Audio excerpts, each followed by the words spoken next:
was born on a small island called Barbados, best known for tourism and being the birthplace of Rihanna. Barbados is approximately 167 square miles with a population of less than 300,000 people.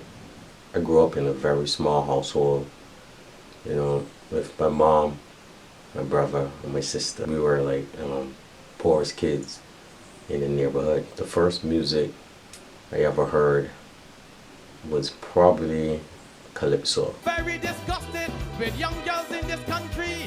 I thought that the word was wicked, but it ends with ing. Back then we didn't had, you know, stereos and internet and stuff like that. Growing up in the 80s, we had something called a radiogram, and it only had one station. I remember clearly, it only had one speaker and played one station, and that station mostly played reggae,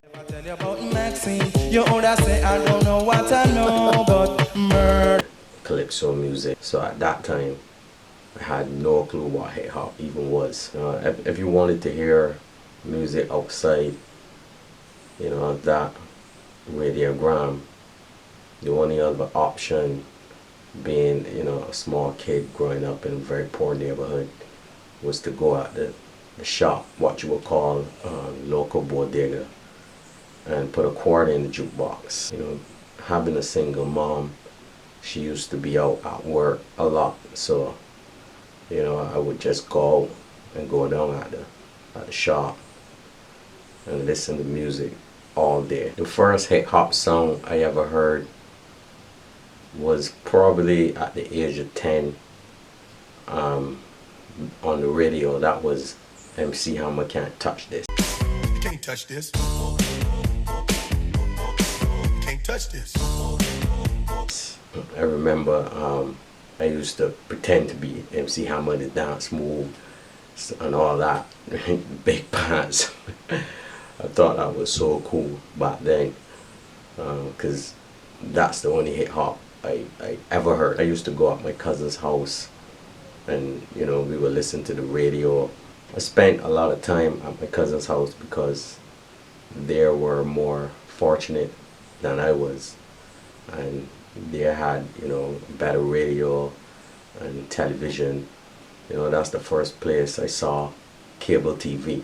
Around 1993 is when I met Anthony, aka Rebel. Turn your pages to 1993. Niggas is getting. Rebel was like always the flyest dude in the neighborhood. You know what I mean? He used to be on the corner with his boom box, playing all types of rap I never heard before. One day I was passing and he stopped me and asked who was that playing on the radio, and I couldn't say. So he told me it was Grand Poopa. And then he asked me who Grand Poopa was, and I had no clue. And after that he asked me what type of hip hop I listened to, who was my favorite rappers. So I told him MC Hammer and Vanilla Ice. Oh my God, I never got laughed at so bad in my life. I would keep coming on the corner and he would keep schooling me, you know, to these new rappers all the time. It was through Rebel that I heard about Big L, Biggie Smalls, Big Daddy Kane, Jay-Z, all these great rappers. You know, Anthony pretty much taught me everything I know about hip hop. One day Anthony had to leave on some kind of emergency, so he just left his boombox with me and hopped in a minivan, and I was shocked for him to leave his boombox with me. Man, I felt honored. Being a 90s hip hop kid, some of my favorite artists are Biggie Smalls, of course, best to ever do it, Jay-Z, Big Pun, Big L, Jay-Z, Nas. There's too much to mention. Pretty much that whole 90s era. In this era, my top 5 would probably be Bado, Hattie Rocks, Shorty, Aldo, Benny the Butcher.